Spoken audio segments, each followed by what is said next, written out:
For tonight's Conversations with Great Minds, I'm joined by Dr. Corey Robin. Dr. Robin is one of America's foremost scholars on contemporary forms of conservatism in American society. His writings have appeared in the New York Times, Harper's, the London Review, and a variety of other publications. He's widely recognized for his work. His blog has been awarded the Charm Quirk, or the third place award by Three Quarks Daily, for best writing in politics and social science. In 2008, he was named a Lawrence S. Rockefeller Visiting Fellow and a Fellow in the Program in Ethics and Public Affairs at Princeton University. Currently, he's an Associate Professor of Political Science at Brooklyn College and the City University of New York Graduate Center, and the author of multiple books, including his most recent, The Reactionary Mind, Conservatism from Edmund Burke to Sarah Palin. Dr. Corey Robin, thanks for joining us from our New York City studios tonight. Thanks for having me. I appreciate it. What is conservatism, in your opinion? How would you define that, both as an abstraction, as a word, and also as a movement? It's a movement of reaction against democratic movements from below. These are movements like abolitionist movement, the French Revolution, the labor movement, the women's movement. And what conservatism is a politics of reaction against these movements that tries to come up with a defense of hierarchy in the face of those movements. Well, William F. Buckley rather famously said, conservatives stand athwart the arc of history with their hand out shouting, stop. It sounds to me like you're saying it's not quite that benevolent. Yeah, I mean, conservatism, some conservatives like to say that they have some kind of orientation towards history, but what they really have an orientation to is the question of democracy and hierarchy. That's really the fundamental question. And in opposing movements, egalitarian movements, democratic movements, they oftentimes, rather than trying to stop history, will try to send it in a different direction.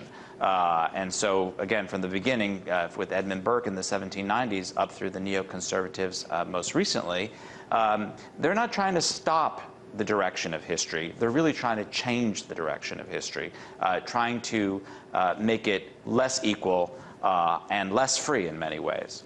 In the 1730s, Thomas Hobbes in Leviathan laid down kind of the first marker of the modern conservative movement in saying that human nature is essentially sinful, and without the iron fist of church or state, life would be nasty, short, and brutish. I'm paraphrasing badly here, I know.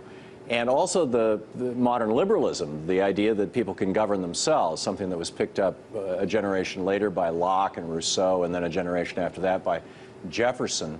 Do you see a direct arc from Hobbes and Leviathan to Sir Edmund Burke and his famous debates with Thomas Paine, which so provoked Paine that he wrote The Rights of Man and just as a rebuttal to Burke, and from there to Russell Kirk in 1953, The Conservative Mind, which was the animating force for Barry Goldwater and William F. Buckley. Is that a continuous arc? And if so, is there still some purity left to it, or has it been completely distorted in the last 3 or 4 decades? Well, I think Hobbes is a really complicated figure, but the continuous thing is that he faced this extraordinarily mass mobilization from below of commoners who wanted to transform the British monarchy, to abolish it and to create a republic. And why Hobbes is so important is he's really the first person to understand that if you are going to construct a defense of hierarchy, a defense of authority, a defense of power in the face of that kind of movement, you can't simply state the traditional arguments. He understood that the reason that the mass movements had triumphed was that those traditional arguments no longer worked. So what he did was he took the arguments that he was of this mass movement, and he tried to use them as an argument on behalf of hierarchy. And that's what's so fascinating by him, is that he really understood that, to boil it down to simple terms, if you're going to beat the left, you have to oftentimes borrow from the left. And I think you see this over and over and over again with Burke in his battle with Paine, and so on, up until the modern era. But the Barry Goldwater conservatism, and arguably the William F. Buckley, I interviewed Buckley back when he was alive for a book I wrote a number of years ago, and have well, without going into all that, they seem to hold to an ideal, almost an idealized world, and it seemed, and acknowledging that hierarchy was important. I mean, you know, the first chapter of The Conservative Mind is devoted to Burke, and Burke's whole thing, as you point out, was hierarchy.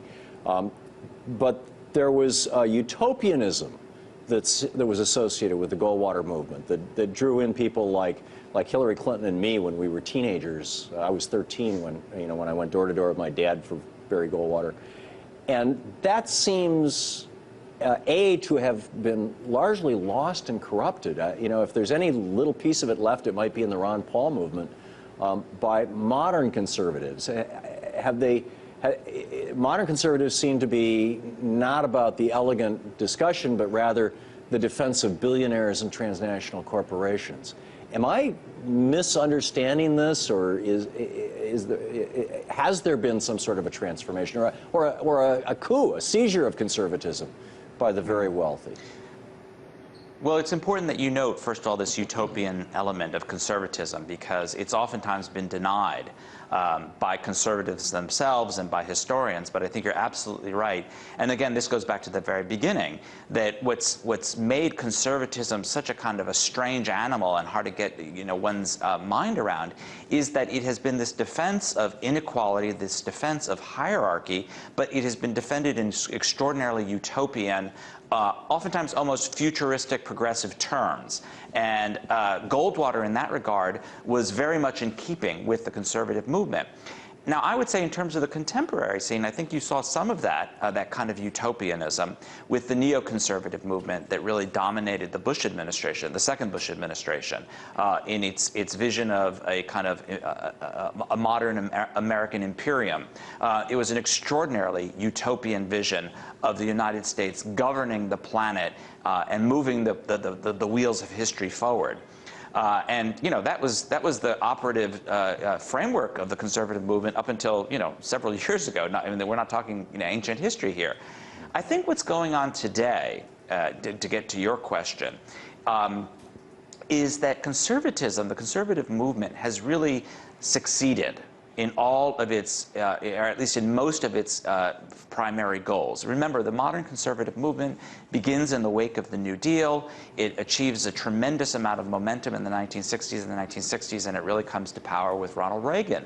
And its primary goal was to roll back the welfare state, which it has, to all intents and purposes, it succeeded in doing, to stop the civil rights movement and the feminist movement, and to a large degree it has succeeded in doing that. The one movement it has not been able to roll back is the gay rights movement, which is a sort of interesting story in of itself. But it succeeded in its goals. And I think that's part of the reason why conservatism today seems like such a bankrupt movement. It's not because it went off the rails or anything like that, the way some people like to claim. It's that it has succeeded in doing what it had to do. And now the question is, what future does it have? And my prognosis is that it's really going to be on a downward trajectory. And it won't really have a kind of idealistic mission like the one that you talked about from Goldwater until it has a real movement from the left to oppose once again. Well, doesn't it have that in Occupy Wall Street?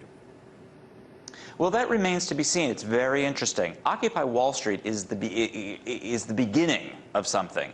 But remember, Occupy Wall Street has yet to pass a single law, has yet to empower a single political official. It has yet to win an election or anything like that. And it is uncertain about what it's trying to do. It has certainly caught the attention and perhaps even begun to set the agenda. But there's a big, big difference between the beginnings of a social movement and a kind of transformative politics of the sort that we saw in the 1930s with the New Deal or in the 1960s with the Civil Rights Movement and the Great Society.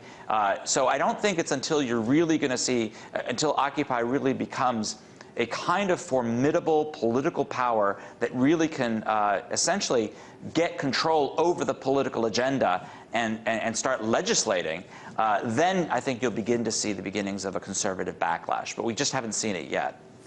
You argue that conservatism is basically a reactionary force against democratic movements. That being the case, this country was born in revolution. Our founding principles were revolutionary. And a lot of the rhetoric I'm hearing right now from the Republican right in the primaries doesn't sound like an appeal to constitutional principles, although it's wrapped in that. It sounds like an appeal to Articles of Confederation principles, when individual states were actually sovereign. So if there's some truth to that perception, could it be that throughout its history in modern America, the conservative movement has been fundamentally in opposition to the American Revolution, the revolutionary principles, the constitutional principles, to what America is? Right. Well, we have to be careful here because, of course, the Articles of Confederation, at the time that they were adopted, was thought to be the fulfillment of the American Revolution itself, and there was a big battle over the Constitution, whether or not that was a betrayal of the Revolution or a fulfillment. Right. So I don't like to. I try to be careful about saying that one movement is sort of anti-American or in sync with America. America is a complicated animal, but you're absolutely correct that the contemporary conservative movement, and in this regard it's in keeping with, you know, a certain part of the conservative movement historically, is very much appealing to the principles of opposition to national political power, defense of local and state privileges. But the reason why that is that, at least throughout most of the 20th century, the national state has been seen as the instrument or the arm of these democratic movements from below. I mean, of course, that goes back to the Civil War. The abolitionist movement turned to the national state to abolish and break the chattel slavery. The labor movement did the exact same thing in order to try to bring to bear the power of the national state over modern corporations and employers. The civil rights movement did the same in the 60s. So conservatives have good reason to oppose the national state because, to their mind, and I think they're somewhat accurate in this perception, the national state has really been the instrument for democratic emancipation. And I think that's really the fundamental thing that's driving the conservative movement. I'd like to drill a little more into that piece if I can.